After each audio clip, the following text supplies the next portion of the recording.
friends! So today we're going to be drawing a bowl of fruit, and the reason why is because this is one of the most popular subjects to draw when it comes to still life. And I'm saying the words still life, okay? That means that the objects that we're seeing in the picture don't move. It remains very still, and a bowl of fruit is obviously something that doesn't move. So we're going to first draw a bowl, and now I'm using a pen, but if you use a pencil, you can do your whole lines and erase them later. But I'm going to draw our bowl, and you can design your bowl however you want, but here's what I would like. I want it to take up a lot of space on your picture, so don't draw it this big, okay? I'd like it to really fill up. So I'm going to start my bowl around here, and I'm going to stop, and then I'm going to add the rest of my bowl. All right, so that's the top part, and the reason why is I'm going to draw some fruit that's going to be spilling over the edge a bit. Okay, now the bowl is going to be curved, and it's going to have an edge that sticks out a little bit. So I'm going to curve the edge a little by doing this, and then I'm going to go down a little and do kind of that. Okay, that's gonna be kind of hard to see, but I have a reason for doing that. I'm going to continue. This is just gonna be the edge. Connect. And then like that. Okay. So now I'm going to do the bottom part of the bowl. This is where you can get really creative. I'm going to go down this, and you can just do a kind of a plain flat bottom if you like, but I'm going to give it some design. All right. I'm going to add kind of a pedestal to it. It's not the best drawing in the world. This is just a rough way of doing something. All right. So that is our bowl, and I'm going to add some detailing to it a little later with our colors. Maybe I'll add some of this to add some design to it, you know, some S shapes or yeah. All right, but now the most important part of our bowls of fruit is the fruit itself. Now my drawing is not going to be super perfect, but I want to include as many fruit as possible, and they're going to overlap each other. So what I'm going to draw first is I'm going to draw some grapes, and they're going to look like they're spilling over the edge. So I'm going to start actually with the stems. Okay, just a rough, nothing too big. We've drawn grapes before. All right, so we're going to draw some oval shapes. Grapes are more oval than circles, and as I go, I'm going to overlap them. I'll even zoom in a bit so you can see what I'm doing. Different sizes, different roundness. Overlapping, different directions. So connect that a little bit. Not all of them have to overlap, but some of them should.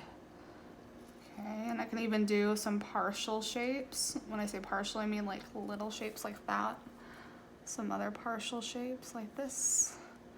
Just until it looks like, and it's hanging over the edge. Oops. It's not going to be perfect, but I want to fill in all the gaps, so. All right. I would say let's add a few more just for fun. And then that. All right. So now I got some grapes that are coming over the edge of my bowl. Now I'm going to draw whatever fruit I like. What we see in fruits are bananas. All right. They'll come about to here, and then they have a nice stem. All right, add some lines. Very faint ones. Maybe I'll draw another banana. I'm going off of a stock photo that I found on the internet.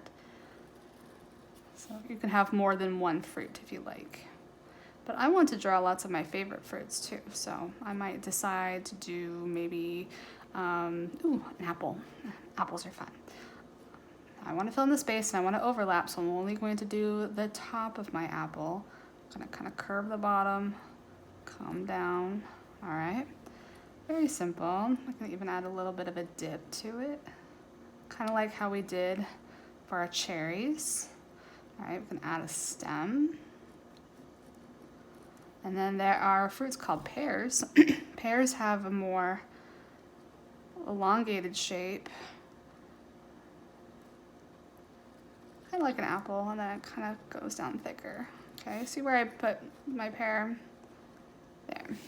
And then they still have a stem, so it kind of comes down, and then I'm gonna have my stem coming out the top. Okay, and then how about an orange? Ooh, that sounds like a fun one. Those ones are easy. I'm gonna do an orange right there, and you can add as many fruits you want. I'll add maybe a hint of a strawberry right here. All right, some seeds. And then some leaves. A little stem. All right.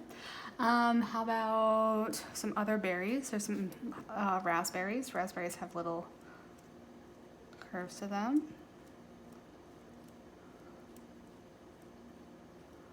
They always come to about a point. So, some other berries. And because we drew cherries before, let's add some cherries. I'm gonna do one right about here. I'm gonna do it at a different angle, actually. They're kind of going on a sideways angle. I'm gonna overlap behind the grapes. Okay. All right. So there is our bowl of fruit. Now you get to go back, you get to color it, and this is how we show three-dimensional art, by overlapping. And the way that I'm going to do the bowl is to show the curve. I will probably draw a line down here. And then if I did my lines, if I were to color this, I'm gonna go have my markers go this direction. I'll even add some lines for, but then the middle is going to go up like that, and this side's gonna curve. It's going to give a look of roundness in your bowl. All right. Well, I hope you guys enjoyed our video today. Color it, take a picture of it, and post it to Dojo so I can see your work. This is gonna be one of our last few videos because the school year is almost over, so let's make this our best project yet. And until then, I hope you guys have a really happy Thursday, and see you tomorrow. Bye, friends.